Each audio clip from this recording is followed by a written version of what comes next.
के अंदर ये क्लास होनी है आपकी, ठीक है। आज इसका एक पार्ट करेंगे, कल दूसरा पार्ट और परसों इसका तीसरा पार्ट करेंगे भाई, ठीक है।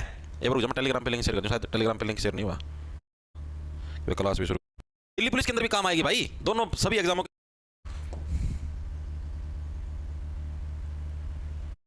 ठीक है। इस टाइप पूरा मकान, उस मकान की सबसे छोटी इकाई कौन सी है, मतलब सबसे छोटी चीज क्या है जिससे पूरा मकान बना हुआ है। एक सेकंड,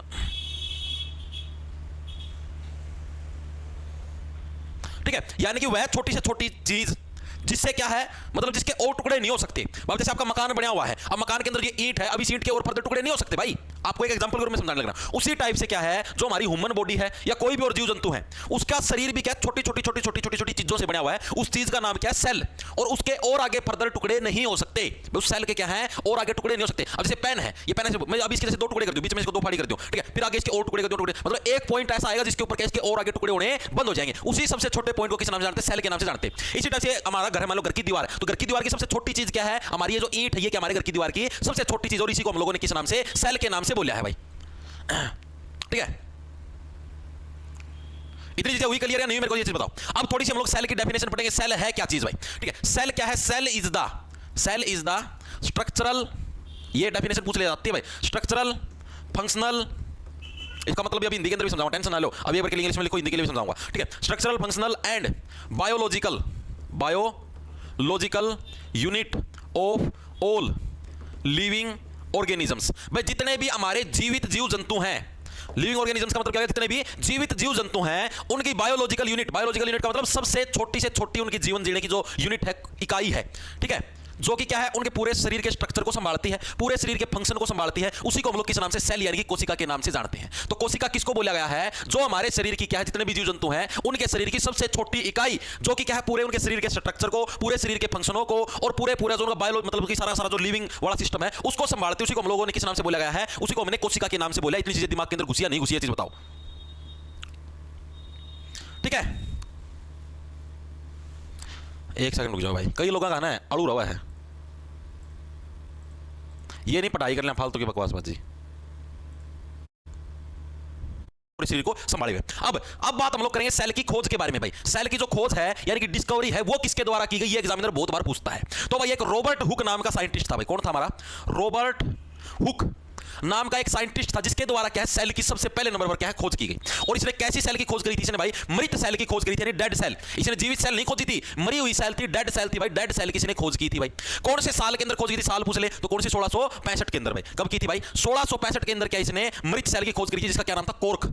अब आपको समझाता हूं क्या कुछ मामला था भाई। कोर्क क्या है, जो हमारी हमने आप लोगों ने पेड़ देखा, पेड़ की जो छाल होती है, पेड़ की जो स्किन होती है भाई, उसको अगर हम लोग निकाल के माइक्रोस्कोप के अंदर अगर देखते हैं तो उसको बोलते हैं मृत सेल। आप लोग देखो, अब हमारा जो ह्यूमन बॉडी है, अब हमारी ह्यूमन बॉडी के अगर आप इस खाल को उतारोगे और इसको माइक्रोस्कोप के अंदर देखोगे तो आपको दिखाई देगा भाई ये जीवित सेल है, इसके अंदर सारा सुधार, क्योंकि आप जीवित इंसान तो जीवित सिस्टम होगा, ठीक है। लेकिन अगर कोई ऐसी चीज जिसके अंदर जीवन है ही नहीं, अब पेड़ की खाल क्या उसके अंदर कोई जीवन है, नो कोई जीवन नहीं है, तो यानी कि उसके ऊपर अगर हम उसको ऐसे देखेंगे तो यानी कि उस पेड़ की खाल का इसने सबसे छोटा टुकड़ा देखा कि हाँ भाई इससे तो छोटा टुकड़ा कोई है ही नहीं, ठीक है। तो उसकी खोज किसने करी, रॉबर्ट हुक के द्वारा करी गई थी, जिसको क्या बोलेगा, डेड सेल बोला गया। अब एग्जाम के अंदर इसके अंदर भी डिफरेंस आता है कि डेड सेल की खोज किसने करी थी, यानी मृत कोशिका की खोज किसने करी थी, और जो आपकी जीवित कोशिका है उसकी खोज किसने की थी। इन दोनों के अंदर भी डिफरेंस पूछा जाता है। तो जो मृत सेल उसकी खोज किसके द्वारा, रॉबर्ट हुक। याद करो रॉबर्ट से बढ़िया रोबोट का जीवित इंसान होते हैं, नो रोबोट तो खुद अपने आप में मरे हुए हैं, ठीक है, ठीक है। चीजें समझ में आई, यानी क्या है, जो डेड सेल है, मृत कौन है, रोबोट क्या है, मृत है। और 1665 के अंदर क्या है, कोर्क के ऊपर क्या इसने भाई खोज करी थी सेल की। इतनी चीज दिमाग के अंदर घुसी या नहीं घुसी, दिमाग के अंदर घुसी। अब हमारी जो बात करते हैं भाई, ये तो होगी हमारी मृत सेल की बात। अब बात होगी जीवित सेल की भाई। जीवित सेल, जो जीवित कोशिका है भाई, जीवित कोशिका की खोज किसके द्वारा करी गई, ये एग्जामिनर पूछते हैं भाई। देखो भी एक प्रश्न तैयार है, हु डिस्कवर्ड द सेल। तो अभी जीवित कोशिका की खोज किसके द्वारा करी गई भाई, ये तो मृत थी, मरी हुई थी, रोबोट था। रोबोट ने क्या है, मतलब रोबोट खुद आप कैसे समझो भाई, मृत इंसान है, ओके, कोई इसके अंदर जीवन थोड़ी ना। तो उसी टाइप से जो जीवित कोशिका है, जो कि लिविंग सेल है, जिसके अंदर जीवन है, उसकी खोज किसके द्वारा करी गई थी, किसके, एंटोनी वैन लीवन हुक के द्वारा करी गई थी। किसके द्वारा, वैन लीवन हुक, याद रख लो, वैन लीवन हुक। वैन लीवन हुक के द्वारा किसकी भाई, जीवित कोशिका की खोज की गई थी। याद कैसे रखोगे, तो लिविंग हुक से क्या, लिविंग से बढ़िया लिविंग, लिविंग से क्या बढ़िया लिविंग, यानी कि जो जीने लग रहा है, जिसके अंदर जीवन है, तो लिविंग से बढ़िया लिविंग, यानी ऐसी कोशिका जो कि जीने लग रही है, जिसके अंदर लाइव यानी कि जीवन है, ठीक है, उसकी खोज किसने करी, वैन लीवन हुक ने की। रोबोट मरा हुआ होता है, यानी जो मृत जो सेल थी, डेड सेल थी, उसकी खोज किसने करी, रोबोट हुक के द्वारा करी गई। इतनी चीजें दिमाग के अंदर घुसी या नहीं घुसी, घुस गई होगी दिमाग के अंदर, हर एक साथी के अंदर घुस गई होगी, ठीक है। और जो जीवित सेल थी, जीवित सेल के अंदर भी इसने जैसे इसने तो कॉर्क है, जो कॉर्क के ऊपर खोज रही थी, कॉर्क एक टुकड़ा होता है लकड़ी का, इसने तो उसके ऊपर भाई वो कराया, हाँ भाई इस टाइप से एक सेल है, कोशिका है। इसने किसके ऊपर किया, तो इसने किसके ऊपर, प्रोटोजोआ, किसके ऊपर भाई, प्रोटोजोआ नाम का क्या है, एक लिविंग ऑर्गेनिज्म था भाई, इसके ऊपर क्या है इसने एक्सपेरिमेंट किया और उसी के अंदर से क्या इसने सेल की खोज करी थी भाई, ठीक है। कब करी थी, 1674 के अंदर भाई, 1674 में, ठीक है। इसने 1665 में, इसके 9 साल बाद 1674 के अंदर लिविन हुक के द्वारा क्या इसकी खोज करी गई। अब मेरे को चीज बात, सेल के बारे में चीजें क्लियर हुई भाई। किस्मत बैच के अंदर क्लास का नोटिफिकेशन नहीं आता, ठीक है, टाइम ऑलरेडी सेट होता है, नोटिफिकेशन हमें खुद डालने पड़ते हैं, ऑटोमेटिक कोई नोटिफिकेशन नहीं आता क्लास का। जब आप लोगों को टाइम बताया रखे कि दिन में 11:15 बजे मैथ की क्लास होगी, ठीक है, शाम को 6 बजे रीजनिंग की क्लास होगी, तो ऑटोमेटिक उस टाइम पहुंच जाया करो ना। अगर उसके ऊपर भी हम कॉल करके जगाएं कि हाँ भाई किस्मत आ जा भाई पढ़ ले, अब मैथ की क्लास है, अब रीजनिंग की क्लास है, भांग पी के सोते हो क्या, ये तो चीज बता दो।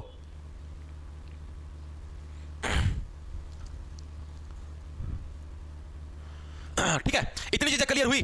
तो ये आपको ये देखो, एक मेन चीज तो आपको जो याद रखनी हो, क्या याद रखनी है, जो हमारी जीवित सेल है और जो मृत सेल, इनकी खोज किसने करी थी, कौन से साल के अंदर हुई थी, ठीक है, और किस किस के ऊपर एक्सपेरिमेंट किया था। मृत सेल, मृत क्या होते हैं, डेड क्या होते हैं, रोबोट होते हैं, रोबोट हुक के द्वारा कौन से सेल 1665 के अंदर किसके ऊपर, हमारे कॉर्क के ऊपर की गई थी। जीवित cell when living hook, living के अंदर क्या, लिविंग आ गया, लिविंग का मतलब जिंदा है, ठीक है, किसके ऊपर, प्रोटोजोआ के ऊपर, साल 1674। अब आपका प्रश्न देखो क्या है, हु डिस्कवर्ड द सेल, कोशिका की खोज किसने की, रेलवे एनटीपीसी के एग्जाम के अंदर प्रश्न आया हुआ है 30/12/2020 की शिफ्ट नंबर 2 के अंदर, सेल की खोज किसके द्वारा करेगी, तो सेल की खोज किसके द्वारा करेगी, रॉबर्ट हुक के द्वारा करी गई भाई, ठीक है। अगर यहां पर कोई भी जीवित या मृत कोशिका नहीं लिख रखी भाई, लिविंग सेल है, डेड सेल है, तो हम लोग किसको लगाएंगे, रॉबर्ट हुक को हमेशा प्राथमिकता देंगे। तो रॉबर्ट हुक ने, अब देखो 1665 पहले आता है, 1674 पहले आता है, 1665 पहले आता है, यानी 1665 के अंदर किसके द्वारा, रॉबर्ट हुक के द्वारा क्या सेल की खोज करी गई थी भाई। वेरी गुड,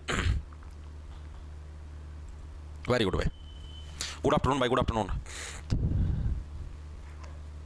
शाबाश शाबाश, ठीक है। इतनी चीजें क्लियर होगी सबके, मेरे हिसाब से हर एक साथी के सारी की सारी चीजें क्लियर होगी होंगी भाई, दिमाग के अंदर घुस गई होंगी, ठीक है। अब इसके अलावा आपको जो और चीज याद रखनी है वो आपको याद करवाता हूं। एक तो आपको याद रखनी है, अब जो एक सेल होती है ना, उस सेल के अंदर और भी चीजें होती है, आपको दिखाता हूं। ये हो गया हमारा सेल का स्ट्रक्चर भाई, ये हमारा एक सेल का स्ट्रक्चर है। हमने एक सेल ली है, इस टाइप से ऐसे गोला होता है बाहर, इसके अंदर बहुत सारी चीजें होती हैं। एक सेल होती है, सेल के अंदर क्या भाई, एक न्यूक्लियस नाम की चीज भी होती है, जिसको हम लोग क्या बोलते हैं, जिसको हम लोग केंद्रक बोलते हैं, हिंदी में क्या बोलते हैं, केंद्रक। और ये जो न्यूक्लियस होता है, यही क्या होता है, हमारी सेल का ब्रेन भी होता है, इसी को क्या बोलते हैं, ब्रेन ऑफ सेल के नाम से भी जानते हैं भाई। जो सेल हमारी कोशिका है भाई, उसका क्या है, दिमाग भी इसको बोला जाता है, किसको बोला जाता है, न्यूक्लियस को भाई, केंद्रक। यही क्या हमारी पूरी पूरी कोशिका को कंट्रोल करता है, कोशिका किस तरफ मुड़ेगी, इस तरफ मुड़ेगी, उस तरफ मुड़ेगी, जैसे आपका दिमाग आपको कंट्रोल करता है, तो उसी टाइप से जो कोशिका का दिमाग होता है किसको बोला गया, केंद्रक, यानी कि न्यूक्लियस को बोला गया। इतनी चीज समझ में आई या नहीं आई। अब ये जो केंद्रक है भाई, इसकी खोज किसने करी, ये एग्जाम के अंदर आता है, रॉबर्ट ब्राउन भाई, रॉबर्ट ब्राउन। रॉबर्ट ब्राउन के द्वारा क्या भाई, इस केंद्रक की क्या है, डिस्कवरी करी गई भाई, डिस्कवरी यानी कि होगी भाई खोज, ठीक है। जो हमारा न्यूक्लियस, न्यूक्लियस की खोज किसके द्वारा करी गई भाई, रॉबर्ट ब्राउन के द्वारा क्या भाई, न्यूक्लियस की खोज करी गई। आपको याद रखना पड़ेगा, देखो एक तो क्या, रॉबर्ट हुक, हुक आ जाए तो मृत सेल, रॉबर्ट ब्राउन आ जाए तो हमारा केंद्रक, यानी कि जो न्यूक्लियस, न्यूक्लियस की खोज किसके द्वारा करी गई, रॉबर्ट ब्राउन के द्वारा करी गई थी। कब करी गई थी, अगर साल पूछ ले तो कब, 1831 के अंदर भाई, अगर वैसे साल पूछेगा नहीं, लेकिन अगर फिर भी पूछ ले तो कब, 1831 के अंदर क्या, 31 में भाई खोज इसकी आपकी हुई थी भाई, ठीक है। इतनी चीजें क्लियर हुई या नहीं हुई। अभी तक आपने 3 चीजें पढ़ी हैं, मृत सेल, डेड क्या होते हैं, रोबोट होते हैं, रोबोट हुक के द्वारा, कब 1665 के अंदर, किसके ऊपर, कॉर्क के ऊपर। सेकंड नंबर पर जीवित सेल, जीवित का मतलब लिविंग सेल है, लिविंग व्हेन लिविंग हुक, ठीक है, लिविंग सेल यानी जीवित कोशिका की खोज करी, किसके ऊपर एक्सपेरिमेंट किया था, प्रोटोजोआ के ऊपर, कौन सा साल था, 1674, यानी कि 65 से 9 साल बाद, ठीक है। तीसरे नंबर पर हमने क्या पढ़ा, केंद्रक, न्यूक्लियस, न्यूक्लियस की खोज किसने करी, रॉबर्ट ब्राउन के द्वारा करी गई, ठीक है। केंद्रक है, ब्रेन बोला जाता है सेल का, कब की गई, 1831 के अंदर इसकी खोज करी गई। अभी तक 3 चीजें पढ़ी, तीनों के तीनों चीजें बताओ याद हुई या नहीं हुई, रॉबर्ट ब्राउन, रॉबर्ट, हाँ वेरी गुड, ठीक है। चीजें क्लियर हुई या नहीं हुई, इतनी चीजें दिमाग के अंदर घुस गई। सर प्लीज, तो फ्री तो है आनंद शर्मा, और कैसे फ्री करूं, दिन में लाइव चलने तो लग रही 3 बजे, और कैसे फ्री करूं भाई, सुना, वेरी गुड, ठीक है। अब ये जो सेल होती है ना, इस सेल के अंदर कुछ लिक्विड पार्ट भी होता है। आपको जैसे मैं एक अलग से चित्र बना के समझाता हूं, यहां पर तो शायद आप कंफ्यूज हो जाओगे, आपको समझाता हूं मैं। जैसे ये हो गया हमारी सेल, इसी के अंदर भाई एक और सिस्टम होता है इस टाइप से। अभी मैं ये ड्राइंग बनाऊं, इसमें समझोगे, इसमें आपको और अच्छे समझ में आएगा, ठीक है। और इसी के अंदर भाई फिर एक और चीज़ भी होती है, इसको हम लोग इस टाइप से बोलते हैं भाई। देखो देखो अब आपको समझाता हूं थोड़ी सी चीजें, अब आप समझोगे, आपको और अच्छे से चीजें हैं, सारी की सारी दिमाग के अंदर घुसेंगी भाई, किस चीज को क्या बोलते हैं, क्या कुछ होता है। देखो ये जो सबसे बाहर वाली लेयर है ना भाई, इसको बोलते हैं सेल वॉल, हिंदी में बोले तो कोशिका भित्ति, कोशिका भित्ति, भित्ति का मतलब क्या, दीवार, ठीक है। तो सेल की जो दीवार है वो किसको बोला गया है, जो सबसे बाहर वाली लेयर, इसको किस नाम से, कोशिका भित्ति के नाम से जानते हैं। इतनी चीजें दिमाग में घुसे। अब जो इसकी सेकंड लेयर है, इसको किस नाम से जानते हैं, इसको बोलते हैं सेल मेम्ब्रेन, सेल मेम्ब्रेन के नाम से इसको जाना जाता है। किसको जाना जाता है, सेल मेम्ब्रेन। जो इसके अंदर वाली लेयर, इसको किस नाम से बोलते हैं हम लोग, सेल मेम्ब्रेन के नाम से जानते हैं। हिंदी में बोले तो कोशिका झिल्ली, कोशिका झिल्ली के नाम से इसको जाना जाता है भाई, ठीक है। और अब ये जो अंदर है, ये जो आपको ये पार्ट दिखाई देने लग रहा है, ये वाला जो पार्ट है, इस पूरे को क्या बोलते हैं, इस पूरे बोलते हैं भाई न्यूक्लियस, क्या बोलते हैं? न्यूक्लियस ऑफ सेल भाई। जिसको क्या बोला मैंने? केंद्रक, जिसके बारे में अभी आपने बात करी थी, केंद्रक बोलते हैं भाई। ठीक है, अब ये जो न्यूक्लियस होता है ना, इसके अंदर एक लिक्विड भरी होती है भाई। इसके अंदर क्या है? एक लिक्विड यानी एक तरल पदार्थ भरा होता है भाई, लिक्विड भरी होती है। ठीक है, किसके अंदर भाई? न्यूक्लियस है जो हमारा केंद्र है, इसके अंदर क्या है? एक लिक्विड भरी होती है, एक तरल पदार्थ होता है भाई। ठीक है, और इस तरल पदार्थ को क्या बोलते हैं? इसको प्रोटोप्लाज्म के नाम से जानते हैं। इसको क्या नाम से जानते हैं? प्रोटोप्लाज्म। इसको हिंदी के अंदर भी प्रोटोप्लाज्म ही बोलते हैं।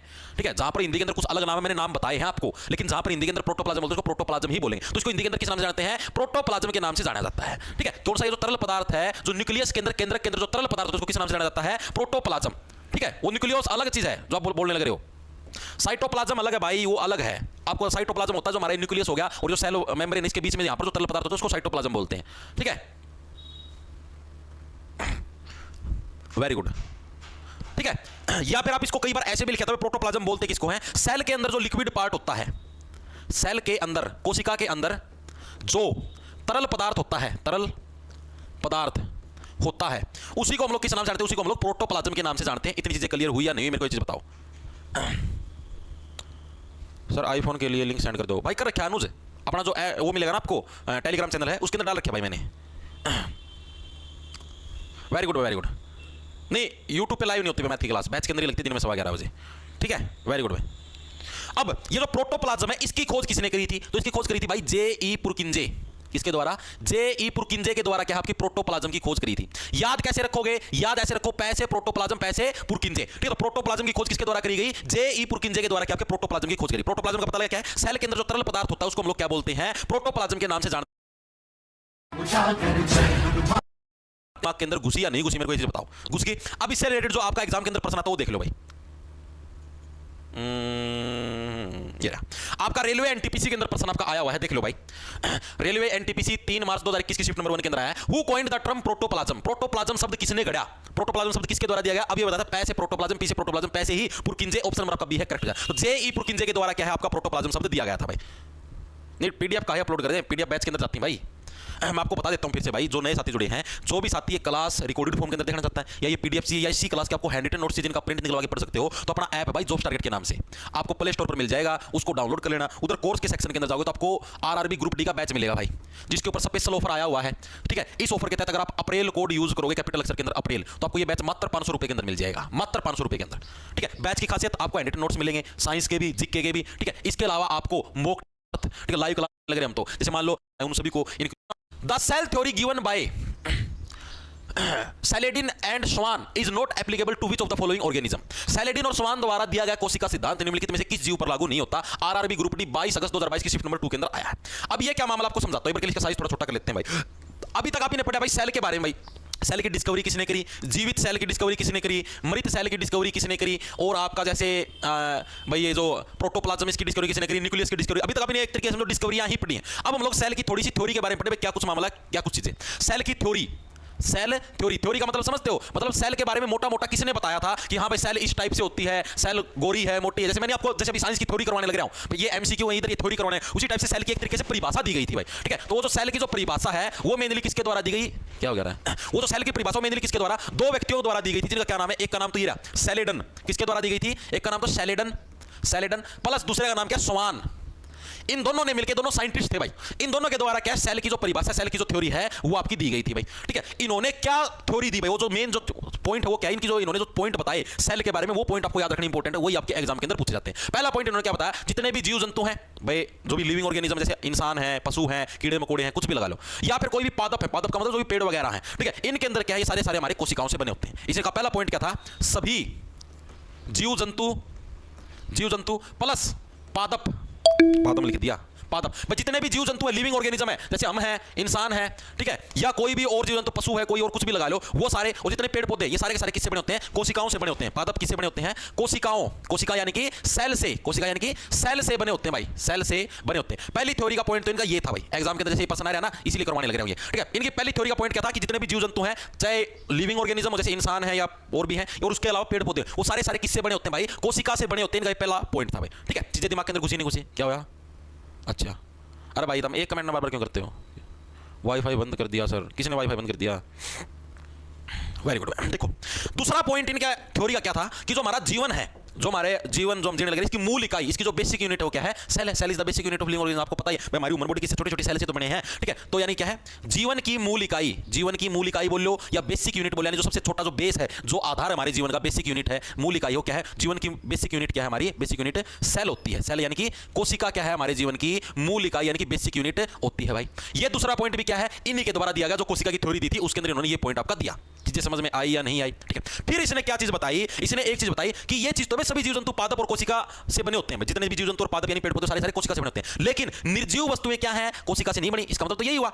अब इसने ये बोला है कि जितने भी लिविंग ऑर्गेनिज्म है सिर्फ वही कोशिका से बने, वही सेल से बने हुए। इसका मतलब क्या होता है? यानी कि जितने निर्जीव वस्तु हैं, यानी कि जिनके अंदर जीवन नहीं हो, तो कोशिका से नहीं बने। ठीक है। निर्जीव वस्तुओं के अंदर क्या चीज शुमार है? एक जीव है जिसका नाम है वायरस।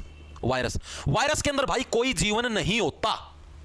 ठीक है। वायरस क्या है? एक नॉन लिविंग ऑर्गेनिज्म है, एक मृत चीज है, जो जिसका काम क्या है? सिर्फ एक बॉडी से दूसरी बॉडी के अंदर कीटाणुओं को ट्रांसफर करने का इसका मेन काम है।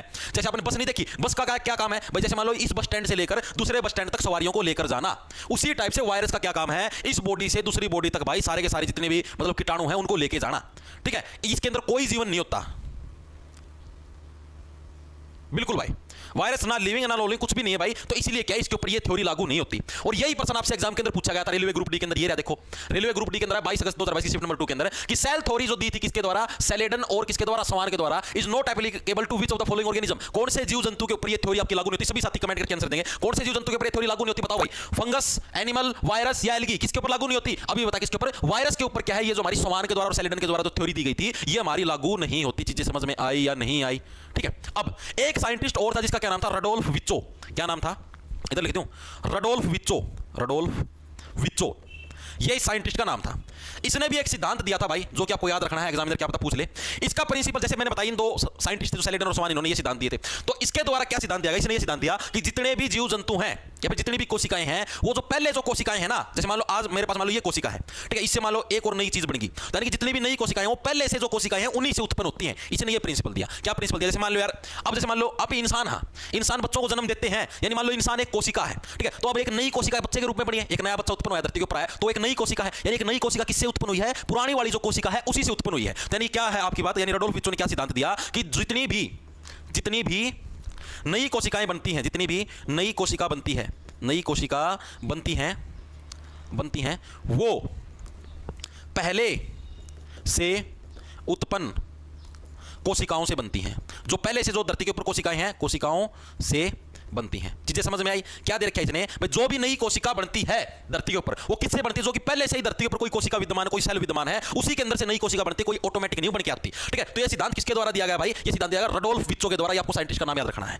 चीजें दिमाग के अंदर घुसी या नहीं घुसी, मेरे को ये चीज बताओ। घुस गई? ठीक है। अब हम लोग सेल के बारे में कुछ फैक्ट पढ़ेंगे भाई, जो कि आपके एग्जाम के अंदर पूछे जाते हैं। ठीक है। ये कुछ फैक्ट है जो कि आपको याद रखने हैं भाई। ठीक है। Fact of cell, fact about cell. जो सेल हमारी कोशिका है उसके बारे में कुछ तथ्य हैं जो कि आपको पढ़ने हैं भाई। कौन सी सेल कैसी क्या कुछ होती है। सबसे पहला जो फैक्ट हो तो क्या भाई? सबसे हमारी स्मॉलेस्ट सेल कौन सी धरती के ऊपर? ठीक है। धरती के ऊपर की बात करने लग रहे हैं। पूरी धरती के ऊपर सबसे स्मॉलेस्ट सेल कौन सी है?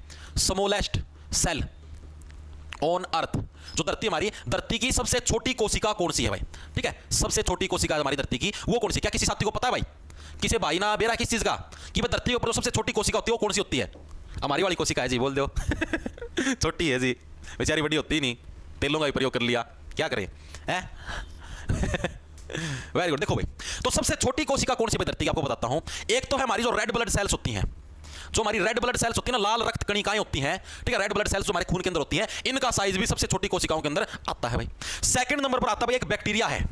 एक बैक्टीरिया है, जितने बैक्टीरिया जगत हैं वो सारे आते हैं, लेकिन बैक्टीरियाओं के अंदर भी एक खास बैक्टीरिया जिसका नाम है माइकोप्लाज्मा। माइकोप्लाज्म भी बोल देते हैं, माइकोप्लाज्म। ठीक है। ये भी किसके अंदर आता है? इसकी सेल का साइज भी सबसे छोटा है। एग्जाम के अंदर प्रश्न आया हुआ है कि कौन सी सबसे छोटी सेल है, तो यानी कि जो रेड ब्लड सेल है, लाल रक्त कणिकाएं, वो भी सबसे छोटी हैं, और एक माइकोप्लाज्म नाम का एक बैक्टीरिया है, वो भी क्या सबसे छोटा है। तो ये कथन आपके याद हुआ है नहीं हुआ? दूसरे नंबर पर जो चीज देखनी हो कौन सी? Longest cell on earth. Longest cell. ठीक है। लॉन्गेस्ट का मतलब होता है सबसे लंबी सेल, लंबी कोशिका। ठीक है। एक तो होती है लार्जेस्ट, लार्जेस्ट का मतलब साइज में जो बड़ी हो। लॉन्गेस्ट का मतलब जो साइज में लंबी हो। लंबी कोशिका की बात करने लग रहे हैं, ना कि लार्जेस्ट सेल की बात करने लग रहे हैं। तो लंबी कोशिका कौन सी होती है? जो हमारे शरीर के अंदर जो एक नर्व सेल, सुनिए आपने, नर्व सेल जो यहां से जो दिमाग के अंदर जो सारी सिग्नलों को लेके जाते हैं, मैंने आपको करवाई जो नसें होती है, नर्व सेल जो हमारी जो गर्दन होती है इसके अंदर जो नर्व सेल होती है। लेकिन हमारी वाली गर्दन की बात नहीं है, जो जिराफ वाली जो गर्दन है ना, उसके अंदर जो नर्व सेल होती है वो क्या है? सबसे लंबी सेल है धरती के ऊपर। ठीक है। तो कौन सी? Nerve cell, nerve cell present in the neck यानी कि गर्दन, नेक ऑफ जिराफ। जो जिराफ है, जिराफ की जो गर्दन के अंदर जो नरो कोशिका है, नरो सेल है, ठीक है, वो क्या है, सबसे लंबी कोशिकाओं के अंदर शुमार। आपको पता है जिराफ की गर्दन कितनी बड़ी होती है, तो क्या सबसे लंबी कोशिकाओं के अंदर शुमार है। चीजें दिमाग के अंदर घुसी या नहीं घुसी। तीसरे नंबर पर हमारे पास जो आती है वो कौन सी, हमारी लॉन्गेस्ट सेल की हम लोग बात करेंगे भाई। लॉन्गेस्ट होगी लार्जेस्ट। लार्जेस्ट सेल के बारे में बात करें। लार्जेस्ट सेल कौन सी होगी, जो कि ऐसी कोशिका जो कि सबसे बड़ी कोशिका है, उसकी लंबाई भी बड़ी है, चौड़ाई भी बड़ी है, ठीक है, हाइट लंबाई मतलब हाइट चौड़ाई सारा का सारा सिस्टम उसका बड़ा है, उसको क्या बोलते हैं, लार्जेस्ट सेल के नाम से हम लोग जानेंगे। ठीक है, तो लार्जेस्ट सेल कौन सी हमारी धरती के ऊपर, जो ऑस्ट्रिच का एग है, शुतुरमुर्ग का जो अंडा है, ऑस्ट्रिच एग यानी कौन सा, शुतुरमुर्ग का जो अंडा है भाई, शुतुरमुर्ग का अंडा, ये क्या है, हमारी धरती की सबसे बड़ी सेल है। डिफरेंस पता है, लंबी पूछ ले अलग है, लार्जेस्ट पूछ ले अलग है, सबसे बड़ी सेल के अंदर आपकी आती है। इसकी लंबाई और चौड़ाई पूछता है एग्जामिनर, आपको याद रखनी पड़ेगी, 170 mm बाय 130 mm, ठीक है, सेंटीमीटर या उसके अंदर पूछ ले हुआ है तो 17 सेंटीमीटर बाय 13 सेंटीमीटर, ठीक है, ये साइज भी आपको याद रखना पड़ेगा। इसकी लंबाई पूछ ले 170, चौड़ाई पूछ ले 130, तो आपको 170 बाय 130 mm आपको याद रखना पड़ेगा। तो सेल के बारे में कुछ फैक्ट आपको याद हुए, कौन कौन से स्मॉलेस्ट सेल, सबसे छोटी कोशिका कौन सी हमारे शरीर की, कौन सी है, हमारे शरीर की नहीं मतलब पूरी धरती की कौन सी है, रेड ब्लड सेल तो हमारे शरीर की होगी, धरती के ऊपर और भी है बैक्टीरिया, ठीक, बैक्टीरिया के अंदर माइकोप्लाज्म भाई, ठीक है। लॉन्गेस्ट सेल सबसे लंबी कोशिका बोले तो कौन सी, नर्व सेल होगी हमारी, जो कि किसके अंदर है, जो कि नर्व सेल किस वाली, जिराफ की गर्दन के अंदर है। और सबसे बड़ी सेल कौन सी होगी, ऑस्ट्रिच एग, जो कि शुतुरमुर्ग का अंडा है, जिसकी लंबाई चौड़ाई कितनी, 170 बाय 130 mm। इतनी चीजें क्लियर हुई या नहीं हुई, मैं कैसे बताऊं। नमस्कार sir, my name is Ashish Yadav and I am selected ASO in SSC CGL 2024 and my rank is 367 in OBC category and I am preparing for HSC CET. Sir, I want to know that when Haryana ji के class will be start. वाह भाई वाह भाई, जब तुम centre के अंदर ASO लग चुके हो भाई, तो काहे भाई आप हरियाणा के अंदर पैर फंसाने लग रहे हो भाई। भाई देखो ASO साहब, आपको बता देता हूँ, जो हरियाणा जीके की जो मतलब कि टॉपिक वाइज जो क्लास हैं, करीबन 55 क्लासें हुई हैं भाई, वो तो मैं ले चुका हूँ। ठीक है, वो अपना जो ऐप है जॉब्स टारगेट के नाम से आप जाओगे प्ले स्टोर के ऊपर, उधर हरियाणा CET का कोर्स मिल जाएगा। अगर आपको सिर्फ हरियाणा जीके करनी तो हरियाणा जीके का अलग से भी कोर्स है। ठीक है, अगर आपको कंप्लीट CET का चाहिए जिसके अंदर हिंदी भी शुमार है, आपको अगर हिंदी भी करनी है, कंप्यूटर भी करना, तो आप कंप्लीट CET का ले लेना। आपको सिर्फ हरियाणा जीके कंप्लीट करनी तो आप हरियाणा जीके का ले सकते हो। जो टारगेट है उसके ऊपर मैंने 55 क्लासें करवा चुकी है, जिसके अंदर मैंने टॉपिक वाइज जीके करवाई है।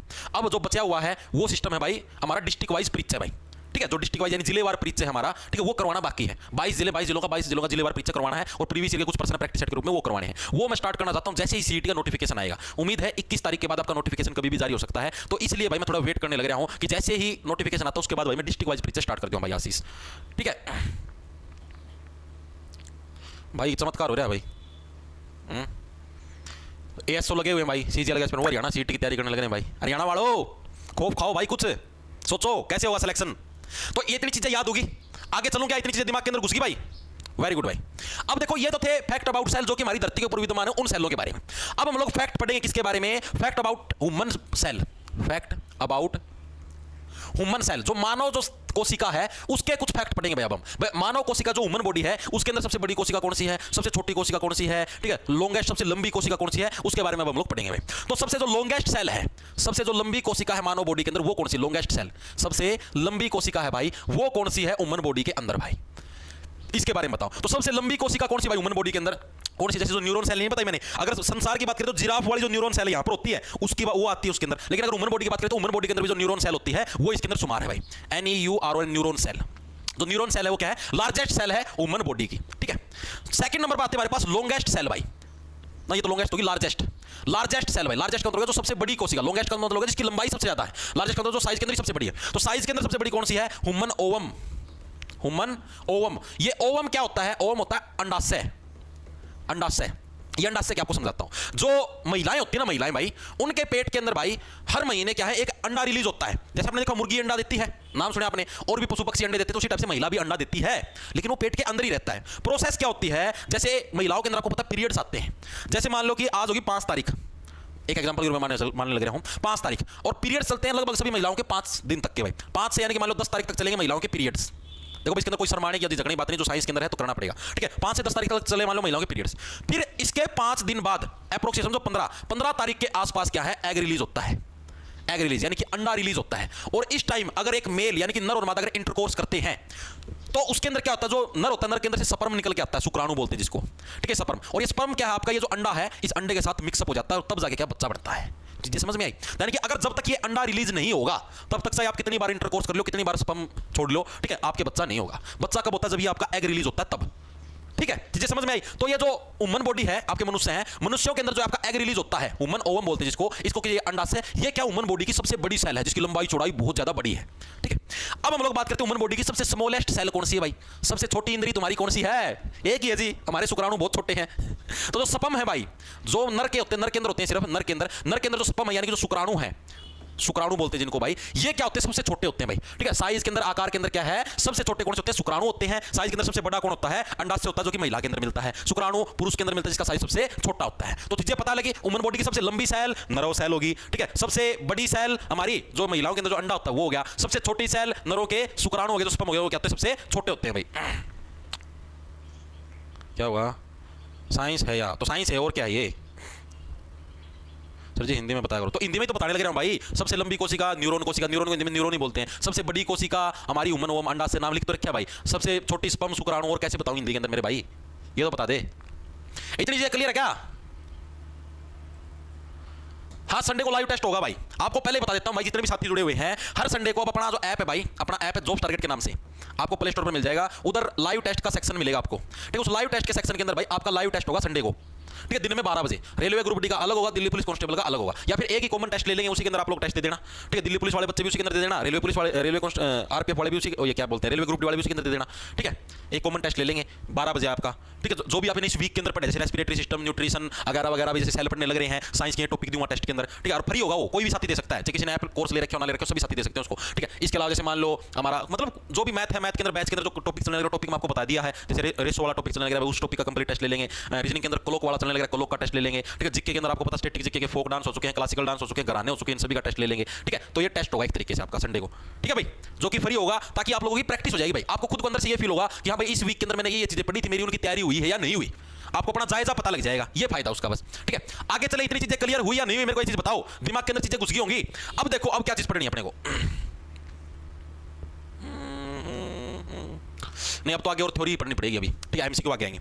अब देखो, अब जो मेन चीज है जो आपको याद रखनी है, वो अपनी ये जो सेल है, इसके बारे में आपको चीजें याद रखनी है। ये सेल का आपको स्ट्रक्चर समझ में आ गया। ठीक है, इस सेल के अंदर बहुत सारी चीजें होती है। माइटोकॉन्ड्रिया नाम की भी चीज है, देख लो एक बार के लिए, आपके नाम देखो, फिर मैं अलग से चित्र बनाए बताऊंगा। माइटोकॉन्ड्रिया है। ठीक है, ये आपकी बार है, तो मैंने आपको बताया मेम्ब्रेन, प्लाज्मा मेम्ब्रेन, माइक्रोट्यूबुल है, सेंट्रोजोम है, माइक्रोलाइसोसोम्स है, स्मूथ एंडोप्लाज्म रेटिकुलम है, सेक्रेटरी वेसल है। ठीक है, वैक्यूलो है, साइटोप्लाज्म है, गोल्गी वेसल्स है, गोल्गी अपरेटस है, क्रोमैटिन है, न्यूक्लियोन्स है, आपका जो न्यूक्लियोलस है। ठीक है, न्यूक्लियस है, रफ एंडोप्लाज्म रेटिकुलम है, राइबोसोम्स है, ऐसी ऐसी करके बहुत सारी चीजें हैं। बीच में इसके अंदर न्यूक्लियस नाम की भी चीज है। लेकिन जो अपने को मेन जो चीजें पढ़नी है, हम उसके बारे में बात करेंगे भाई। मेन चीजें क्या क्या आपको समझाता हूं, जो मैंने आपको एक चित्र बना के बताया था। यहां पर देखो, आ जाओ। मैंने देखो सेल के जो पार्ट है, हम लोग सेल के स्ट्रक्चर के बारे में पढ़ेंगे भाई, जो कि एग्जाम के अंदर पूछा जाता है, सेल का स्ट्रक्चर। ठीक है, एक सेकंड को देखो क्या क्या है। पहली चीज तो जो सेल के बाहर वाली परत, इसको क्या बोलते हैं? जो सेल के भाग पहले हम उनको लिखेंगे। पहला भाग कौन सा? हमारा सेल वॉल। सेल वॉल, जिसको हम लोग किस नाम से जानते हैं? कोशिका भित्ति। मैंने अपनी हिंदी के अंदर लिख रखा है। सेकंड जो हमारा पार्ट है कौन सा है? Cell membrane. क्या हमारा? सेल मेम्ब्रेन भाई, जिसको हम लोग किस नाम से? कोशिका झिल्ली के नाम से जानते हैं। तीसरे नंबर पर जो हमारे पास होता है, इसका नाम है साइटोप्लाज्म भाई। ये साइटोप्लाज्म, ये क्या चीज अभी समझाऊंगा। साइटोप्लाज्म, इसको हिंदी में साइटोप्लाज्म ही बोलते हैं। और जो चौथे नंबर पर हमारे पास चीज है, वो है आपका न्यूक्लियस। ये हमारे 4 मेन पार्ट हैं, जो कि हमारे सेल से बिलोंग करते हैं, जो कि हमारी कोशिका से बिलोंग करते हैं भाई। इतनी चीजें क्लियर हुई? ठीक है, 4 मेन पार्ट कौन से? Cell wall, cell membrane, cytoplasm और न्यूक्लियस भाई। ठीक है, अब आपको बताता हूं। ये जो आपको ब्लू ब्लू पार्ट दिखाई देने लग रहा है, ये इसका क्या नाम है? इसका नाम है साइटोप्लाज्म।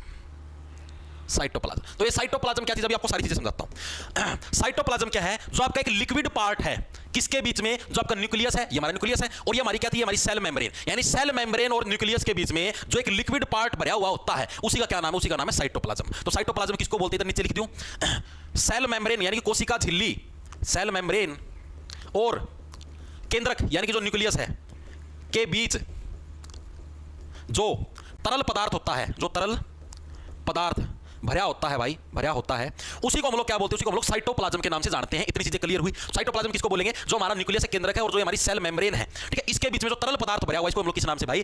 साइटोप्लाज्म के नाम से जानते हैं। ठीक है, सेल वॉल का पता लग गया, जो सबसे बाहर वाली जो लेयर है, दीवार है, उसको सेल वॉल बोलेंगे। सेल मेम्ब्रेन इसकी अंदर वाली लेयर है, साइटोप्लाज्म ये है, केंद्रक हमारा ये है। प्रोटोप्लाज्म जो भी लिक्विड पदार्थ है, साइटोप्लाज्म के अलावा जो भी लिक्विड पदार्थ भरा हुआ न्यूक्लियस के अंदर या बाहर कहीं पर भी, उसको प्रोटोप्लाज्म बोलते हैं। ठीक है, यानी साइटोप्लाज्म सिर्फ यहाँ पर है, इसके अलावा जहां पर भी लिक्विड मान लो बाहर वाली लेयर के अंदर है, तो उसको क्या बोलते हैं? उसको प्रोटोप्लाज्म बोलते हैं। तो इतनी चीजें क्लियर हुई या नहीं हुई? ठीक है, ये हमारे क्या थे? ये हमारा सेल का मोटा मोटा स्ट्रक्चर था। अब ये जो हमारी सेल है, इसके अंदर और भी चीजें होती हैं। और चीजें क्या होती है? जैसे आपको इसके अंदर दिखाई देने लग रहे होंगे कि माइटोकॉन्ड्रिया नाम की चीज है। भाई ये पूरी सेल है, ये न्यूक्लियस है, ये जो लिक्विड सा भरा हुआ इसको हम लोग क्या साइटोप्लाज्म बोलते हैं। ठीक है, ये साइटोप्लाज्म लिख रखा है। ठीक है, सारा लिक्विड क्या हमारा साइटोप्लाज्म है, ये जो येलो येलो आपको दिखाई देने लग रहा है पीला पीला। ठीक है, अब क्या है इसके अंदर और भी चीजें, जैसे छोटा रखा है इसको माइटोकॉन्ड्रिया बोलते हैं। ठीक है, कोई और है किसी को गोल्गी अपरेटस बोलते हैं, ये राइबोसोम्स भी बोलते हैं, गोल्गी अपरेटस भी हैं। ठीक है, तो यानी कि सेल के अंदर क्या है और भी छोटी छोटी चीजें होती हैं, उनके नाम भी आपको लिखने हैं। तो उनको क्या बोलते हैं, उनको हम लोग बोलते हैं सेल के ऑर्गेनल्स। सेल के ऑर्गेनल्स, जैसे हमारी ह्यूमन बॉडी होते हैं, ह्यूमन बॉडी के अंदर हमारे ऑर्गन्स नहीं होते, अलग अलग अंग होते हैं, जैसे किडनी है, हार्ट है, ठीक है, फूड पाइप है, अलग अलग चीजें। उसी टाइप से सेल के अंदर भी भाई अलग अलग ऑर्गन्स होते हैं। ठीक है, अलग अलग अंग होते हैं, उन अंगों के नाम भी आपको याद रखना है। पहले नंबर जैसे होगा आपका माइटोकॉन्ड्रिया, इसको हिंदी के अंदर भी माइटोकॉन्ड्रिया ही बोलते हैं भाई। ठीक है, जिसकी हिंदी कुछ अलग होती है मैं आपको बता देता हूं, इसको हिंदी के अंदर भी क्या है माइटोकॉन्ड्रिया ही बोलते हैं। ठीक है, सेकंड नंबर पर हमारा एंडोप्लाज्म रेटिकुलम। एंडोप्लाज्म रेटिकुलम भाई, रेटिकुलम ये भी क्या होता है हमारी सेल के अंदर है, अभी देखा नहीं आपने, ये रहा भाई, ये रहा किधर गया इसके अंदर, ये smooth endoplasm reticulum, rough endoplasm reticulum, दो टाइप के रेटिकुलम है हमारे इसके अंदर। ठीक है, तो पता लगा एंडोप्लाज्म रेटिकुलम भी क्या हमारे सेल का ऑर्गेनल है। थर्ड नंबर पे हमारे पास कौन सा, गोल्गी अपैरेटस, इसको हिंदी के अंदर भी यही बोलते हैं भाई, गोल्गी अपैरेटस। भाई देखो मैं आपको पहले बताने लग रहा हूं, जिसकी हिंदी कुछ अलग होती है मैं आपको बता देता हूं लिख के, लेकिन जिसको हिंदी में जो बोलेंगे उसको भाई मैं इंग्लिश को उसको एज इट इज लिख देता हूं। तो गोल्गी अपैरेटस, चित्तर के अंदर देखो गोल्गी अपैरेटस किधर गए हमारे, गोल्गी अपैरेटस ये आपको दिखाई देने लग रहे हैं, ऐसे बने हुए, इसको क्या बोलते हैं गोल्गी अपैरेटस बोलते हैं। ये भी हमारा क्या सेल का एक ऑर्गन है भाई। ठीक है, अगला कौन सा, राइबोसोम्स है भाई, राइबोसोम्स। राइबोसोम्स भी क्या होते हैं हमारे सेल के अंदर प्रेजेंट होते हैं। राइबोसोम्स कहां गए भाई हमारे, राइबोसोम्स ये तो लाइसोसोम्स है, राइबोसोम्स ये जो छोटे छोटे दाने आपको दिखाई देने इनको क्या बोलते हैं, राइबोसोम्स के नाम से जाना जाता है। लाइसोसोम्स होते हैं, प्लास्टिड्स होते हैं। ठीक है, क्या क्या होते हैं और हमारे लाइसोसोम्स हैं, लाइसोसोम्स हैं भाई, और हमारे क्या है प्लास्टिड्स हैं। ठीक है, प्लास्टिड्स हैं, लेकिन आज हम लोग इनके बारे में नहीं पढ़ेंगे। ये तो मैंने आपको सिर्फ आपको बताया भाई ये सेल के अलग अलग अंग हैं, इनके बारे में तो हम लोग कल के लेक्चर के अंदर पढ़ेंगे। आज तो हमें पढ़ना है किनके बारे में, ये जो हमने चार चीजें लिखी हैं, cell wall, cell membrane, cytoplasm और न्यूक्लियस। ठीक है, अब आज हम इन चारों के बारे में पढ़ेंगे। ठीक है, और जो कल करेंगे, कल हम लोग ये जो आपके बच के पार्ट जो सेल के अलग अलग ऑर्गन्स हैं इनके बारे में पढ़ेंगे। ठीक है, क्या हुआ, इसको ब्लॉक करो भाई, बीएससी प्लस सीटी भाई, सरकारी नौकरी का चस्का ऐसा ही होता है भाई। यहाँ पर तो मैं बताने लग रहा सभी के सभी साथी, चाहे कोई देख लो, दिखा अभी आया था ना कमेंट, सेंट्रल गवर्नमेंट के अंदर असिस्टेंट सेक्शन ऑफिसर लगा है, वो भी हरियाणा सीट की तैयारी करने लगे हैं भाई। ठीक है, अब देखो, अब सेल के बारे में आपको एक चीज और भी करवानी है भाई मेरे को। सेल के आपके दो टाइप होते हैं भाई। सेल कितने टाइप की होती है हमारी, दो टाइप की होती है भाई, टाइप्स ऑफ सेल, यानी जो हमारी कोशिका है, कोशिका के प्रकार, कोशिका के प्रकार। कोशिका हमारी कितने टाइप की होती है भाई, दो टाइप की मेनली हमारी कोशिका होती है भाई। इसको हिंदी के अंदर भी यही बोलेंगे और इंग्लिश के अंदर भी यही बोलेंगे, जो मैं अपना नाम लिखूंगा। एक का नाम है प्रोकैरियोटिक, दूसरे का नाम है यूकैरियोटिक। ठीक है, क्या क्या नाम है, हिंदी में भी इसको यही बोलते हैं, प्रोकैरियोटिक, प्रोकैरियोटिक कोशिका। एक का नाम है यूकैरियोटिक कोशिका, यूकैरियोटिक कोशिका भाई। दो टाइप की हमारी बॉडी के अंदर कोशिकाएं मिलती हैं।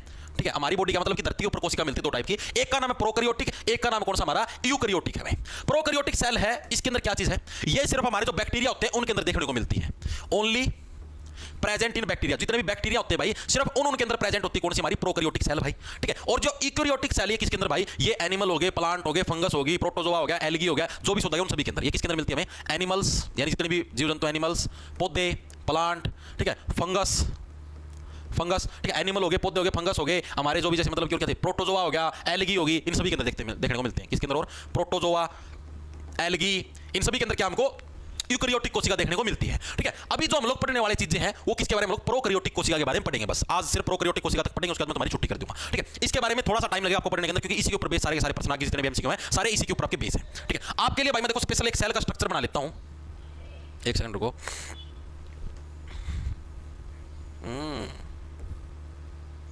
सरक जा भाई, सर क्या नहीं सरक तो क्या, जैसे एक सेकंड रुक जाओ, इसको मैं थोड़ा छोटा कर देता हूं क्योंकि ये चीज आपने पढ़ ली, इसको मैंने इधर सरका के रख दिया।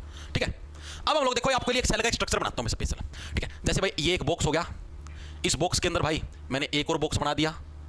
ठीक है, और इसी के अंदर मैंने एक सर्कल बना दिया जो कि हमारा हो गया न्यूक्लियस। ठीक है, इसके बारे में हम लोगों ने पहले चीजें पढ़ चुके हैं हम लोग, क्या चीज कौन सी क्या होती है भाई, एक होती है हमारी सेल वाल, एक होती है हमारी सेल मेम्ब्रेन। ठीक है, और एक होता है हमारा जो भी न्यूक्लियस होता है वो होता है। ठीक है, ये चीजें हम लोग पहले पढ़ चुके हैं। ये हमारी क्या सेल वाल है, देखो अभी इनके बारे में चीजें बताऊंगा आपको करनी है। ठीक है, सेल वाल, सेल मेम्ब्रेन, ठीक है, ये हमारा केंद्रक है, न्यूक्लियस है। ठीक है, इसके बीच में जो ये जगह है सारी भरी, इसको क्या, इसको साइटोप्लाज्म बोलते हैं, साइटोप्लाज्म। ठीक है, ये चीजें हम लोग कर चुके हैं। अब देखो, अब इसके बारे में जो आपको थ्योरी जो पढ़नी, जो कि एग्जामिनर पूछता है, जो सेल वाल होती है इसका मेन काम क्या होता है, पहली चीज तो लिख लो, सेल वाल यानी जो कोशिका जो भित्ति है, इसका मेन काम क्या होता है, ये एग्जामिनर पूछता है एग्जाम के अंदर। कोशिका भित्ति यानी सेल वाल है, इसका मेन काम क्या है, जो हमारी सेल है उसको सपोर्ट यानी उसको सहारा देना और उसकी प्रोटेक्शन करना। क्या क्या मेन काम है, देखो दीवार, वाल का मतलब क्या होता है, दीवार, भित्ति, दीवार। दीवार का मेन काम क्या होता है, हमारे घर को सहारा देना और हमारी प्रोटेक्शन करना बारिश से, धूप से, तेज हवाओं से। ठीक है, यानी क्या, हमारी प्रोटेक्शन करना, सुरक्षा करना, और हमको क्या है, हमको सपोर्ट करना यानी हमें सहारा देना। ये हमारा मेन काम किसका होता है, सेल वाल का, कोशिका भित्ति का मेन काम होता है। चीजें समझ में आई। ठीक है, दूसरी चीज होगी हमारी क्या है, सेल। और एक और चीज जो सेल वॉल होती है ना, ये सिर्फ प्लांट के अंदर देखने को मिलती है, only in plant cell, only in plant cell भाई। जो पौधे होते हैं, पौधों के अंदर जो कोशिका होती है उसके अंदर सेल वॉल देखने को मिलती है भाई, ठीक है। तो यानी कि जो इंसान हो गए, जो जीवित जंतु हैं, उनके अंदर में सेल वॉल देखने को नहीं मिली। एग्जाम के अंदर प्रश्न आता है कि सेल वॉल किसके अंदर होती है, तो सेल वॉल किसके अंदर होती है, सिर्फ हमारे जो पौधे होते हैं पौधों के अंदर होती है भाई, ठीक है। मनुष्य के अंदर क्या होती है, मनुष्य के अंदर क्या मिलती है, सेल मेम्ब्रेन देखने को मिलती है। अब हम लोग बात करेंगे सेल मेम्ब्रेन की भाई। ये तो सेल वॉल, कोशिका भित्ति, cell membrane. Cell membrane, membrane का मतलब क्या है, झिल्ली, यानी कोशिका की जो झिल्ली है उसकी हम लोग बात करेंगे भाई, झिल्ली, कोशिका झिल्ली भाई, ठीक है। अब इसको कैसे याद रखोगे, तो मेम्ब्रेन से मतलब मेंबर, आप तुम्हारे घर के मेंबर हो, ये बात कौन बोलते हैं, इंसान बोलते हैं, ठीक है। ये बात कौन बोलते हैं, इंसान ही तो बोलते हैं भाई, आप तो हमारे घर के मेंबर हो, इंसान ही बोलते हैं ये बात। तो यानी सेल मेम्ब्रेन, मेम्ब्रेन किसके अंदर होगी, इंसानों के अंदर, यानी ह्यूमन बॉडी के अंदर क्या हमको सेल मेम्ब्रेन देखने को मिलेगी। चीजें समझ में आई या नहीं आई, ठीक है। और जो पशु सॉरी जो पेड़ पौधे, उनके अंदर हमको क्या सेल वॉल देखने को मिलती है, क्योंकि पेड़ पौधे जीवित रहते हैं, उनके अंदर क्या दीवार देखने को हमको मिलेगी। चीजें समझ में आई या नहीं आई, ठीक है। अब ये जो सेल मेम्ब्रेन, इसका क्या काम है, इसका पहला जो मेन काम है, ये क्या कंट्रोल करती है, जो भी हमारे सेल के अंदर चीजें घुसेंगी और जो बाहर जाएंगी उनको कंट्रोल करने का काम कौन करती है, सेल मेम्ब्रेन करती है। हाँ भाई तू है सेल से बाहर जा, तू गंदगी है, तू हमारे सेल से बाहर निकल, जैसे पसीना आता हमारी खाल के अंदर से, वो कौन है, सेल मेम्ब्रेन परमिशन देती है, हाँ तू हमारे शरीर से बाहर जा, ठीक है। कोई अच्छी चीज है भाई, हाँ तू शरीर के अंदर जा, ऑक्सीजन है, चलो भाई तू शरीर के अंदर जा, तो ये परमिशन कौन देती है, सेल मेम्ब्रेन देती है। यानी कि ये क्या कंट्रोल करती है, कंट्रोल करती है किसका, इन एंड एग्जिट, या फिर entry and exit of substance, ठीक है। इन गलत लिख दिया, एंट्री से चाहिए, कंट्रोल एंट्री एंड एग्जिट, भाई प्रवेश, भाई हमारी सेल के अंदर कोई भी प्रवेश है होने लग रहा है, प्रवेश और बाहर जाना, और बाहर, ठीक है। कंट्रोल प्रवेश एंड एग्जिट ऑफ सब्सटेंस, भाई कोई भी पदार्थ है हमारी सेल के अंदर से बाहर जाएगा, अभी जैसे अंदर वाली सेल मेम्ब्रेन है भैया, हमारी सेल है, इसके अंदर से कोई चीज बाहर जाएगी या अंदर जाएगी, इसको कौन कंट्रोल करता है, इसको करता है सेल मेम्ब्रेन, यानी कि जो हमारी कोशिका झिल्ली उसको कंट्रोल करने का काम करती है। दूसरा पॉइंट इसके बारे में, ये क्या होती है, हमारी सेमी परमिएबल होती है भाई। कैसी होती है हमारी सेमी परमिएबल, ये समझाता हूं सेमी परमिएबल होता क्या है। सेमी परमिएबल मेम्ब्रेन होती है, परमिएबल मेम्ब्रेन होती है कौन सी, हमारी सेल मेम्ब्रेन। क्यों होती है सेमी परमिएबल, सेमी परमिएबल का मतलब होता है, देखो परमिएबल का मतलब है जो अपने अंदर से चीजों को बाहर भीतर जाने दे, परमिएबल का मतलब क्या है, जो अपने अंदर से चीजों को पास होने दे, ठीक है। अपने अंदर से चीज पास होने दे, पास होने दे, उसी को हम लोग क्या बोलते हैं, उसी को परमिएबल बोलते हैं। सेमी परमिएबल का मतलब ये मतलब मीडियम लेवल की परमिएबल है, कुछ चीजों को पास होने देगी, कुछ चीजों को पास नहीं होने देगी। तो इसी को कौन सी हमारी जो हमारी सेल मेम्ब्रेन है, इसका ये काम है। इसका मतलब तो ये ऑटोमेटिक समझदार है, यहां भैया हमारी बॉडी के लिए चीज अच्छी नहीं है, इसको शरीर के अंदर नहीं घुसने देंगे, ये चीज हमारी बॉडी के लिए अच्छी है, इसको शरीर के अंदर घुसने देंगे। यानी कि जो सेल मेम्ब्रेन है उसका क्या काम है भाई, ये सेमी परमिएबल है, यानी कि कुछ चीजों को अंदर घुसने देगी, कुछ चीजों को अंदर नहीं घुसने देगी, इसके हाथ में पावर है। चीज समझ में। तीसरी चीज, पर्सन एग्जामिनर क्या पूछता है कि जो सेल मेम्ब्रेन होती है किससे बनी होती है, it is made up of, यानी कि किससे बनी होती है, प्रोटीन और जो लिपिड होते हैं उनसे बनी होती है भाई। किससे बनी होती है, प्रोटीन, ये एग्जाम के अंदर आता है, मोस्ट इंपोर्टेंट है, protein plus lipid, protein plus lipid से क्या बनती है हमारी ये जो सेल मेम्ब्रेन किससे बनती है, हमारी प्रोटीन और लिपिड से बनती है भाई। चीजें समझ में आई या नहीं आई मेरे को ये बताओ, ठीक है। किससे बनती है, प्रोटीन और लिपिड से मिलकर क्या बनती है, हमारी सेल मेम्ब्रेन बनती है। प्रश्न पूछा जाता है, ठीक है। इतनी चीजें क्लियर हुई सेल मेम्ब्रेन के बारे में, वेरी गुड। और ये किसके अंदर प्रेजेंट होती है, ह्यूमन बॉडी के अंदर प्रेजेंट होती है, ह्यूमन बॉडी के अंदर प्रेजेंट होती है, ह्यूमन बॉडी में प्रेजेंट होती है भाई, प्रेजेंट होती है। तो मेरे को ये बताओ, आपको सेल वॉल और सेल मेम्ब्रेन के अंदर डिफरेंस पता लग गया। सेल वॉल कोशिका भित्ति क्या है, ये आपकी प्रोटेक्शन करती है, हमारी सेल की सपोर्ट करती है, ये सिर्फ प्लांट के अंदर मिलती है, एनिमल के अंदर ये हमारी एब्सेंट होती है भाई, ठीक है। और ये क्या होती है, एक और चीज है, ये जो हमारी प्लांट सेल होती है ना, जो सेल वॉल है, ये फ्रीली परमिएबल है, मतलब इसके ऊपर कोई वो नहीं है रेस्ट्रिक्शन, ये किसी को भी अंदर घुस देती है, किसी को भी बाहर निकाल देती है। तो सेल वॉल कौन सी हमारी, freely permeable, freely permeable. Permeable का मतलब मैंने क्या बताया, जो अंदर बाहर आने की परमिशन दे, ठीक है। जैसे ह्यूमन बॉडी के अंदर तो क्या है, ह्यूमन बॉडी के अंदर सेल मेम्ब्रेन देखने को मिलती है, ये तो क्या सेमी परमिएबल, मतलब सेमी का मतलब हो गया भाई मीडियम लेवल, यहाँ पर ऐसे ये तो बहुत वो है भाई, सेमी सेमी बीच बीच की है, ये तो बीच बीच की परमिएबल है भाई, ये पिछाड़ लेते हैं भाई, अच्छी चीज है, अच्छी चीज नहीं है, इसको अंदर डालो, इसको बाहर निकालो। लेकिन जो प्लांट वाली होती है वो इतनी समझदार नहीं होती, वो किसी को भी अंदर घुसेड़ देती है, किसी को बाहर निकाल देती है, यानी कि वो कहती है फ्रीली परमिएबल है। कौन सी, प्लांट सेल, जो हमारी सेल वॉल होती है वो वाली। चीजें समझ में आई या नहीं है। सेल वॉल मेनली होती है किस के अंदर है, जैसे अभी हमने बात करी कि भाई जो सेल मेम्ब्रेन होती है ह्यूमन बॉडी के अंदर होती है, मनुष्य के अंदर देखने को मिलती है। सेल वॉल किस के अंदर देखने को मिलती है, एक तो हमारी प्लांट के अंदर देखने को मिलती है, प्लांट के अलावा औरों के अंदर भी देखने को मिलती है, जैसे हमारे जितने बैक्टीरिया हैं, फंगस हैं, इनके अंदर हमको क्या देखने को मिलती है, सेल वॉल देखने को मिलती है। किसके अंदर देखने को मिलती है, बैक्टीरिया हो गया, बैक्टीरिया के अंदर भी हमको सेल वॉल देखने को मिलेगी, फंगस होगी, इसके अंदर भी हमको क्या सेल वॉल देखने को मिलेगी, और जो प्लांट होगी, प्लांटों के अंदर क्या हमको सेल वॉल देखने को मिलती है। चीजें समझ में आई या नहीं आई, वेरी गुड भाई, ठीक है। अब जो एक और मेन चीज जो कि आपको समझनी है, प्रश्न आता है कि जैसे मैंने आपको बताया कि सेल मेम्ब्रेन किससे बनती है, हमारी प्रोटीन और लिपिड से बनती है भाई। उसी टाइप से सेल वॉल किस चीज से बनती है, तो सेल वॉल किससे बनती है, हमारी सेल वॉल बनती है सेलुलोज से भाई, सेलुलोज, ठीक है। किससे बनती है, हमारी सेलुलोज से बनती है। क्या बनती है सेलुलोज से? जो हमारी सेल वॉल है भाई, ये हमारी किससे बनती है? सेलुलोज से बनती है। ये चीज भी आपको अलग से नोट करनी पड़ेगी भाई, ठीक है। देखो दोनों के अंदर डिफरेंस पता लगा, सेल वॉल और सेल मेम्ब्रेन। सेल वॉल के बारे में बताओ, देखो एक बार देखो, कोशिका भित्ति किसका क्या काम है? प्रोटेक्शन करना है हमारी बॉडी की, सॉरी मतलब जो भी जिसके अंदर भी होती है, ठीक है, उसको सपोर्ट प्रोवाइड करना है। दूसरा ये प्लांट के अंदर होती है, बैक्टीरिया के अंदर होती है, फंगस के अंदर होती है, किससे बनती है? सेलुलोज से बनती है, ठीक है। ये इसके मेन काम, मेन चीज है। सेल मेम्ब्रेन का क्या काम है? ये और ये फ्रीली परमिएबल, ये चीज याद रखना, फ्रीली परमिएबल किसी को भी अंदर बाहर डाल देती है। सेल मेम्ब्रेन का क्या है? एंट्री एग्जिट को कंट्रोल करती है। सेमी परमिएबल यानी कि हर किसी को नहीं आने देती है, ठीक है। प्रोटीन और लिपिड से बनती है, किससे बनती है? सेलुलोज से बनती है, ठीक है। और ह्यूमन बॉडी के अंदर हमारी प्रेजेंट होती है कौन सी? सेल। एक सेकंड रुक जाओ, हेलो। तो इतनी चीजें आपके क्लियर हुई या नहीं, मेरे को चीज बताओ, दिमाग के अंदर घुसी या नहीं घुसी? ठीक है, वेरी गुड भाई। अब एक जीव जंतु का नाम पूछा था, चलो उसको बाद में देखेंगे। अभी से रिलेटेड एमसीक्यू कर लो भाई, कुछ एक एमसीक्यू जो करने हैं। ये देखो भाई, why do plants have low energy needs? जितने भी हमारे पौधे हैं भाई, उनके अंदर ऊर्जा की आवश्यकता कम क्यों होती है? रेलवे ग्रुप डी 24 अगस्त 2022 की शिफ्ट नंबर के अंदर जितने पौधे उसके अंदर में कम एनर्जी की जरूरत क्यों होती है? बिकॉज़ दे प्रोड्यूस ऑक्सीजन, क्योंकि ऑक्सीजन को बढ़ाते तो क्या इसलिए उन्हें कम एनर्जी की जरूरत होती है? गलत है। Because they only increase in height, क्योंकि हाइट हाइट की बढ़ती है तो इसलिए में कम एनर्जी की जरूरत है, ये भी गलत है। Because they are self sufficient in term of food, क्योंकि वो भोजन अपना खुद बना लेते हैं तो इसलिए एनर्जी की जरूरत कम है, ये भी गलत है। Because they have a lot of dead cells, option number D correct हो जाए। जितने भी प्लांट होते हैं, प्लांटों के अंदर क्या है? डेड सेल बहुत ज्यादा मात्रा के अंदर पाई जाती है, इसलिए क्या है? उनको इतनी एनर्जी की जरूरत नहीं पड़ती। क्या बताया था मैंने आपको? तो प्लांट सेल होती है, क्या होती है? सेल वॉल होती है, क्या होती है? सेल वॉल होती है। और जो कोशिका भित्ति है, किसी को भी अंदर घुसा देती है, किसी को भी बाहर निकाल देती है। तो इसकी वजह से आप अनवांटेड कोई मान लो गलत व्यक्ति को अपने घर के अंदर घुसोगे तो आपको मार के भी जा सकता है। तो वही चीज किसी को भी अंदर घुसने देगी, जैसे ह्यूमन बॉडी वाली कैसी सेमी परमिएबल है, यानी कोई दिखेगा कि हां भाई अच्छी चीज उसको अंदर घुसोगी, गंदी चीज को बाहर निकाल देगी। लेकिन जो प्लांट वाली तो इतनी समझदार नहीं होती, वो फुली परमिएबल है, किसी को भी अंदर घुसे देगी, किसी को बाहर घुसे देगी, बाहर निकाल देगी। तो इसकी वजह से मैक्सिमम सेल है वो डेड हो जाती है, मैक्सिमम सेल क्या है? मृत हो जाती है, जिसकी वजह से क्या है? इसको एनर्जी की जरूरत ही नहीं है। हमको एनर्जी की जरूरत किस, ताकि हमारी सेल काम करती रहे। अब इनकी सेल ही मृत हो चुकी है, पौधे की सेल ही मर चुकी है, तो इसको काम की जरूरत ही नहीं भाई, तो एनर्जी की जरूरत ही नहीं है। तो ऑप्शन नंबर डी है, करेक्ट हो जाएगा। आगे चलो, अगला कौन सा है? पौधों में कोशिका भित्ति बनाने वाले जटिल कार्बोहाइड्रेट्स को क्या कहते हैं? What are the complex carbohydrate that form cell walls in plant card? Railway के जेई के अंदर प्रश्न आया आपका 2 जून 2019 के अंदर भाई। जो प्लांट के अंदर सेल वॉल बनती है किससे बनती है? अभी भी करवाया, प्लांट के अंदर सेल वॉल बनती है किससे बनती है? सेलुलोज से बनती है। और ह्यूमन बॉडी उसके अंदर सेल मेम्ब्रेन होती है, किससे बनती है? प्रोटीन और लिपिड से बनती है। याद रखना, इंपॉर्टेंट आए हुए हैं। आगे देखो, what is the jelly like substance field between the cell wall and the nucleus of the cell? क्या बताया था मैंने? ये हमारा न्यूक्लियस है, ठीक है, केंद्रक है हमारा, ठीक है। ये हमारा क्या न्यूक्लियस है? कोशिका भित्ति और कोशिका केंद्र के बीच में, ठीक है। और ये हमारी क्या है? सेल वॉल है भाई, ठीक है, सेल वॉल है। तो सेल वॉल और न्यूक्लियस इसके बीच में जो सब्सटेंस बना हुआ है, क्या नाम बताया था मैंने? क्या नाम बताया था? साइटोप्लाज्म। क्या नाम बताया था? साइटोप्लाज्म नाम नहीं बताया था? पीछे दिखाता हूं, ये देखो, ये भाई किधर गई? ये बता नहीं रहा, साइटोप्लाज्म बोलते हैं, ये जो बना होता है, ठीक है। इसको किस नाम से जानते हैं भाई? इसको हम लोग साइटोप्लाज्म के नाम से जानते हैं। ऑप्शन नंबर डी हमारा करेक्ट हो जाएगा भाई। तो भाई ये थे आपके कुछ पर्सन, अभी मैंने सारे एमसीक्यू नहीं करवाए हैं, कुछ एक रह भी गए इसी से रिलेटेड, मतलब कि मैं टाइप नहीं करके ले गया था, क्योंकि भाई मेरे को अगली क्लास के अंदर करवाएंगे, जब और भी चीजें कराऊंगा उनके साथ कराऊंगा एमसीक्यू को।